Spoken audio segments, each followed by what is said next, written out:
तो दोस्तों income tax के द्वारा ऐसे बहुत सी लिमिटें बताई गई हैं जिसके द्वारा अगर आपकी रिटर्न फाइल करने की लायबिलिटी आ जाती है, अगर आप टैक्स पे नहीं कर रहे हैं तब भी आपके पास रिटर्न फाइल करने की लायबिलिटी आपको पर क्रिएट होती है।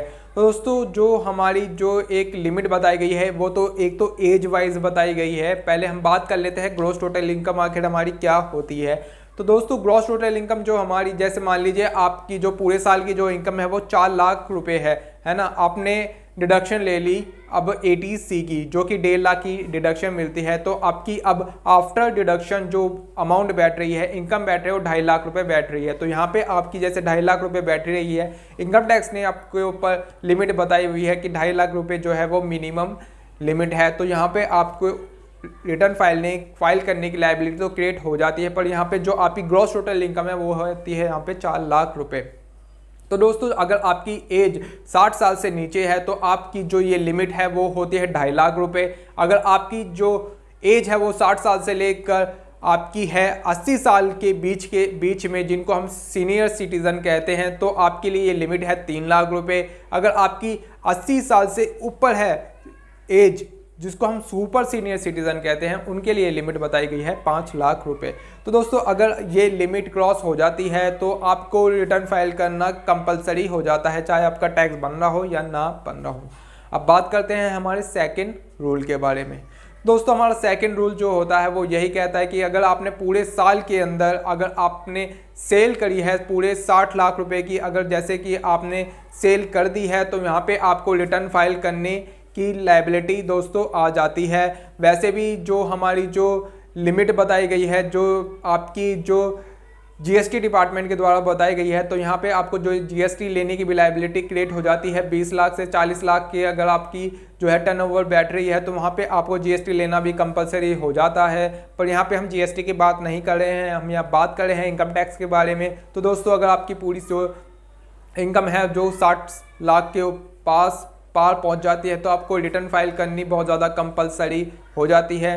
पर और मैं आपको ये भी बता दूं, जैसे कि 44 ADA जो होता है हमारा सेक्शन 44 जो ADA होता है वो कहता है कि आपको अपना इतना सेल होने के बाद आपको 88% आपको नेट प्रॉफिट भी दिखाना पड़ता है। दोस्तों अगर आपका 8% अगर नेट प्रॉफिट दिखाया जाएगा तो आपकी लिमिट दोस्तों जैसे बैठ ही जाती है, आपके ऊपर लायबिलिटी आ जाती है इनकम टैक्स फाइल करने की। अगर ये लिमिट अदर देन कैश है तो वहाँ पे आपको 6% का नेट प्रॉफिट दिखाना पड़ता है। दोस्तों जैसे कि आप मान लीजिए आपकी 60 लाख रुपए आपकी सेल्स हुई है वहाँ पे, तो आपको जो 6% आपका नेट प्रॉफिट बैठेगा, 3,60,000 रुपये आपका नेट प्रॉफिट बैठेगा, जो कि आपके ऊपर लायबिलिटी क्रिएट करता है इनकम टैक्स लागू करने की, रिटर्न फाइल करने की। तो दोस्तों अब बात करते हैं हमारी थ्री वाली कंडीशन के बारे में, तीसरी कंडीशन के बारे में। तो जो कि हमारा 44 ADA सेक्शन जो होता है, जो कि हमारे प्रोफेशनल्स के लिए जो बना है, तो इसके अंदर जो कहता है कि अगर आपकी पूरे साल की मतलब एक फाइनेंशियल ईयर में आपको जो वो हुई है प्राप्तियाँ हुई हैं, आपकी रिसिप्ट हुई हैं, आपको फीस प्राप्त हुई है, उसका आपको 50% आपको नेट प्रॉफिट दिखाना होता है। दोस्तों जो मान लीजिए आपको पूरे साल में, पूरे फाइनेंशियल ईयर में 10 लाख की आपको फीस प्राप्त हुई है ना, रिसिप्ट प्राप्त हुई है, तो वहाँ पे आपको 50% आपको वहाँ पे अपना नेट प्रॉफिट दिखाना पड़ेगा, जो कि हो जाता है यहाँ पे आपका 5 लाख रुपए। तो आपकी जो लिमिट होती है यहाँ पे ये क्रॉस हो चुकी है, यहाँ पे आपको रिटर्न फाइल करने की दोस्तों लायबिलिटी आ जाती है। अब हम बात करते हैं चौथी कंडीशन के बारे में, जो कि बोलती है हमारी TDS और TCS के बारे में।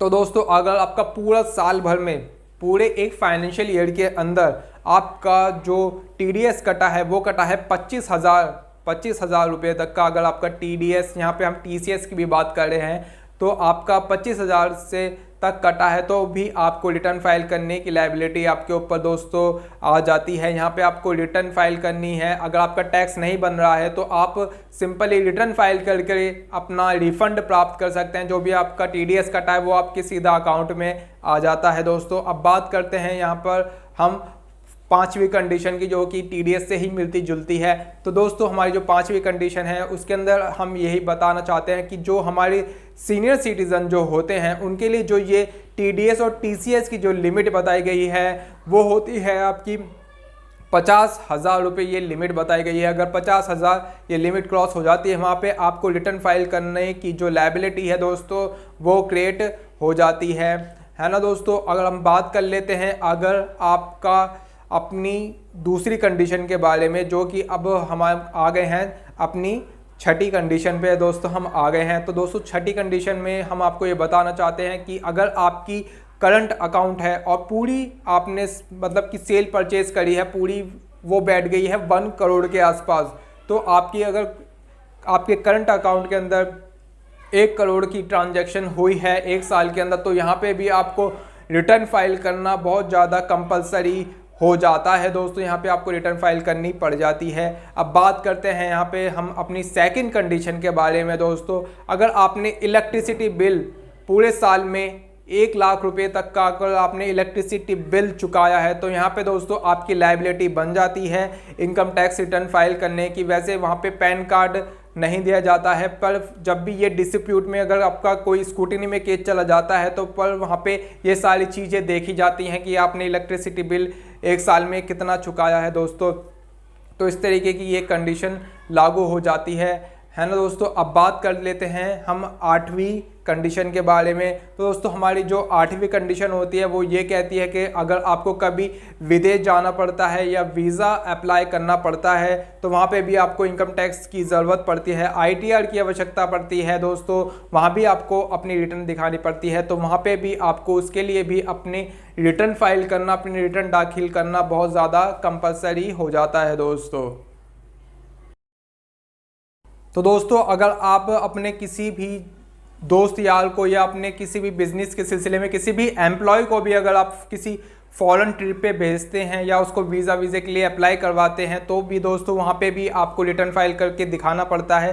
तो अगर आप 1 लाख से लेकर 2 लाख तक के बीच के अंदर उस अपने एम्प्लॉय के ऊपर खर्चा कर देते हैं फॉरेन ट्रिप के ऊपर, तो वहाँ पे आपको रिटर्न फाइल करने की जो है लायबिलिटी है दोस्तों वो क्रिएट हो जाती है। अब बात करते हैं 9वीं कंडीशन के बारे में। तो दोस्तों 9वीं कंडीशन जो होती है उसके अंदर ये बताया जाता है कि अगर आपने पूरे साल के अंदर अपने खाते में 50 लाख तक की ट्रांजैक्शन कर ली है, डिपॉजिट कर दिया है, कैश डिपॉजिट कर दिया है दोस्तों, तो वहाँ पे भी आपको रिटर्न फाइल करने की आवश्यकता पड़ जाती है। वैसे भी दोस्तों आपकी कैश डिपॉजिट के बारे में दोस्तों आप देख सकते हैं आए दिन बहुत सारे केस जो हैं वो सामने आते हैं।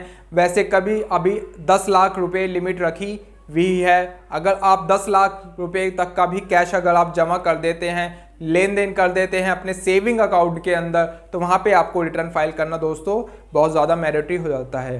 तो दोस्तों ये जानकारी अगर आपको अच्छी लगी हो तो दोस्तों हमारे चैनल को जरूर सब्सक्राइब कीजिएगा, ताकि हम आगे आपके लिए और अच्छी वीडियो बनाते रहें, है ना दोस्तों, क्योंकि हम आपके लिए बहुत ज़्यादा मेहनत करते हैं और वीडियो आपके सामने लेकर आते हैं। तो दोस्तों सब्सक्राइब करे बिना ना जाएँ। Thank you.